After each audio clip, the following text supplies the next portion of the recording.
Is that amazing?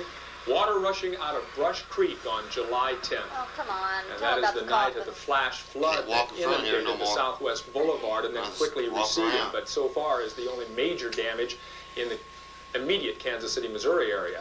One of the most amazing sights of the flood, though, came today when coffins began floating down the Missouri River. News Channel 4's Dan Munson tells us where they came from and why. More than a dozen coffins, along with steel and concrete burial vaults, sit tied off at what's become the shore of the Missouri River. Melvin Heil and his family have farmed the land around here for decades. I didn't know we built right against the cemetery. For the last couple days, the floodwaters have been unearthing the burial sites at the Hardin Cemetery. So far, coffins have floated miles downriver to Norborn and beyond.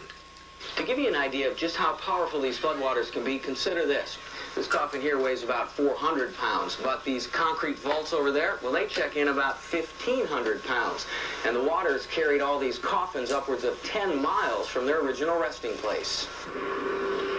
Crews work throughout the day recovering the coffins, but it's a slow and tedious task. The wind is really our biggest factor today because it's causing boats and the vaults to all try to go different directions, and we're having a lot of problems. The coffins are being taken back to Ray County, where Coroner Dean Snow will have the job of identifying all the remains. We will be having to do a documentation of each vault. And that process could take months, even longer if the vaults and caskets are broken open in the floodwaters. God, I'd hate for my in-laws to be floating around like that. Amidst all the work that's left ahead, there's an underlying fear. The Hardin Cemetery has about 500 burial sites, and there's no telling how many more will be unearthed. Near Norborn, Missouri, Dan Munson, News Channel 4. The Carroll County coroner says even if human remains are washed out of the coffins, there's no additional health risk. He says that's because the floodwaters are already badly contaminated. Well, here's a dangerous side of the river, a very volatile morning in Jefferson City. The rising river ripped away a propane tank and carried it downstream. The whole time it was spewing out propane gas.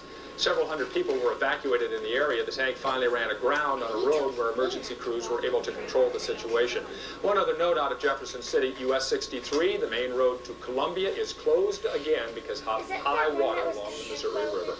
Well, the magnitude of what we've been through gets a little overwhelming after a while, and Mike, it's really incredible to think about the amount of rain we have just had in the space of about a month. And we were trying to illustrate or figure out a way to illustrate how much rain we've actually had, and it's pretty incredible.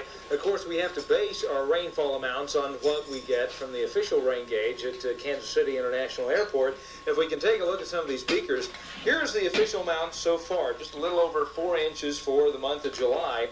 Or actually, this is normal, 4 inches for the month of July. This is what has fallen at KCI so far, which is about 10.7 inches. Now, of course, many areas of the metropolitan area have received a lot more than that. Double that. Easily. In fact, we had one report of up to 21 inches of rainfall this month so far, which is right about there. Compare that to normal, and it's just no comparison at all. It wins out hands down.